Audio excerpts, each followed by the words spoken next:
We are back, and we are joined now by Randi Weingarten, president of the American Federation of Teachers, AFL-CIO. Randi, thank you so much for coming on the show today. I know your time is limited, but really appreciate you taking the time. Oh my God, it's my pleasure and my honor. Well, we kind of, get to do a little bit of dunking on the right wing, which is pretty fun, even in our our short conversation here, because on our show, we've been expressing concerns about these right-wing groups with robust financial backing, overwhelming these school board elections, driving turnout for Republicans. That seemed to be at least my assessment of what they were trying to do. But mostly it's about thwarting public education.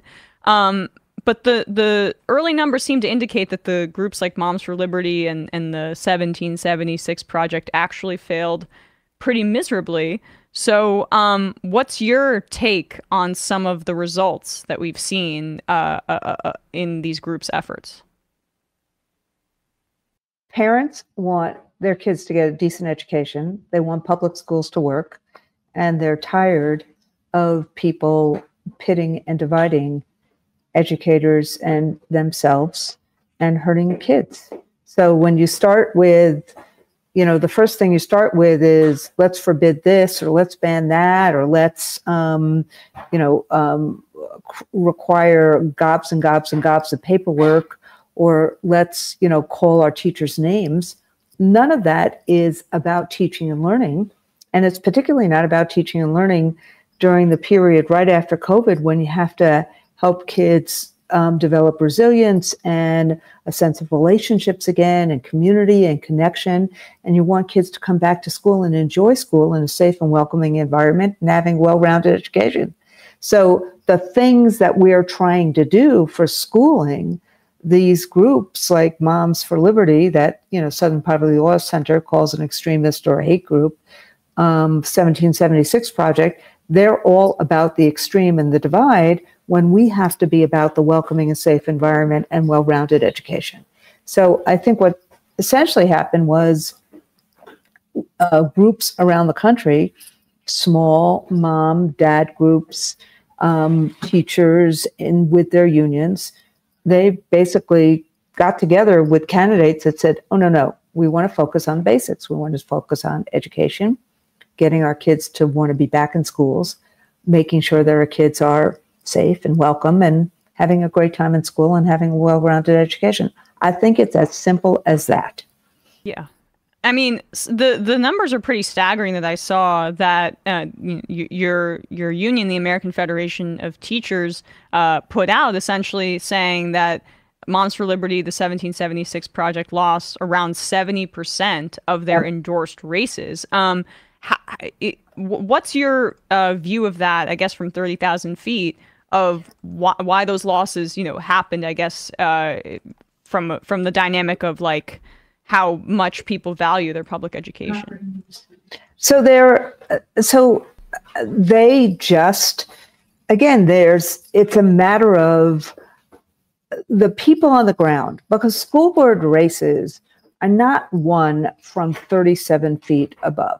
They're won on the ground with candidates who either believe in public education or don't believe in public education. And Moms for Liberty, they may have a snazzy title, and they have lots and lots of money from gazillionaires, and they have a lot of amplification on extremist TV and radio, and they tell a lot of lies, but they're not the neighbor who's running for school board, who you see in the grocery store, who cares about our kids in public schools.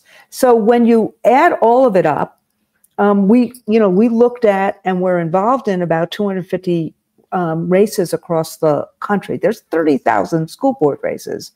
But when you look at places where these extremist groups had won seats beforehand, like Wichita, like Central Bucks, like Loudoun County, in Virginia, like lots of places in Minnesota, or were running on that mantle, 8 out of 10 places, the pro-public education folks won. So I think it's really about Who cares about kids and their education versus who's exploiting anxiety and creating more division?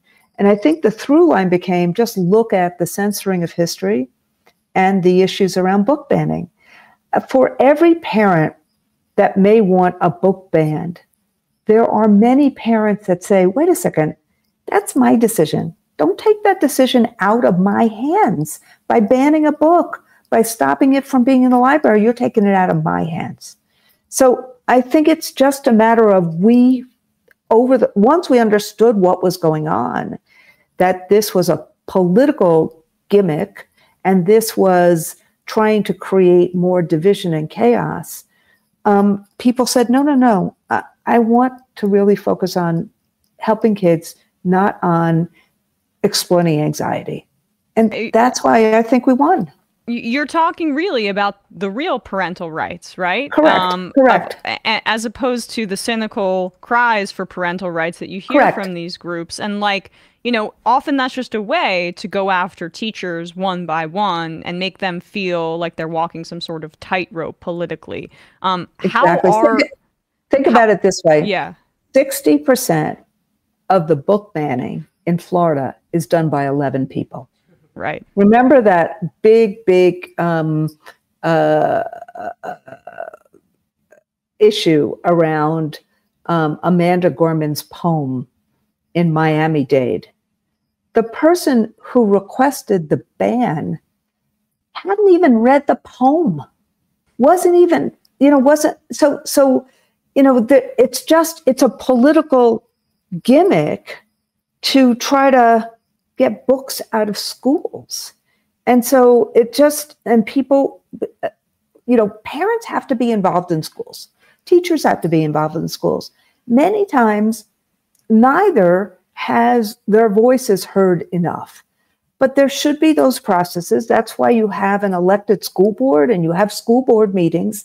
And there are processes by which if people don't feel like they have a voice, then they go and they engage in that voice either at a school level or at a school board level and use those processes. Now, sometimes those processes don't work effectively. We complain about them a lot.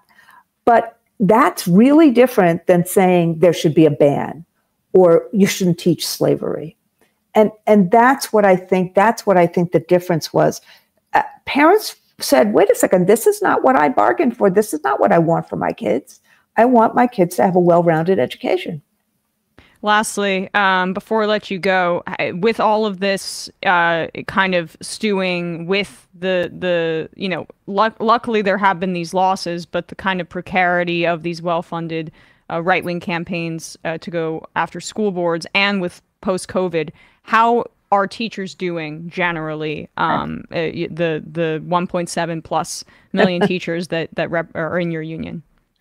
So let me say two things. Number one, teachers want to teach and kids want to learn. Number two, teachers really want to have the ability to teach to what kids need. So they need the resources. They need to be able to have some autonomy. And what we're focused on are things like, how do we make schools fun and meaningful for kids? Experiential learning instead of memorization. In an age of AI, you need that application and critical thinking anyway. In preparing kids for the future, you need that anyway. So let's actually do the things we know will help kids soar, like experiential learning, career tech ed, having debates in school, having lots of extracurricular activities. So that's number one. Number two, teachers need help and support. Lots of kids still haven't recovered from COVID, from the divisiveness, from all of this. So we need to wrap services around schools to make sure kids and families have the services that they need. And why do I start with what kids need? Is because teachers will feel a lot better if we can support kids' needs. Parents really rely on teachers. We know that. They rely on public schools. 90% of parents send their kids to public schools. We need the help and the support as opposed to this constant anger fest and division that the extremists seem to want to do. And so teachers will feel a lot better if we can get teachers paid, a little bit more. They need to have a living wage. So we need to pay them more, but they really, really need the deep respect and the support. They want to teach. They want kids to learn. That's who teachers are.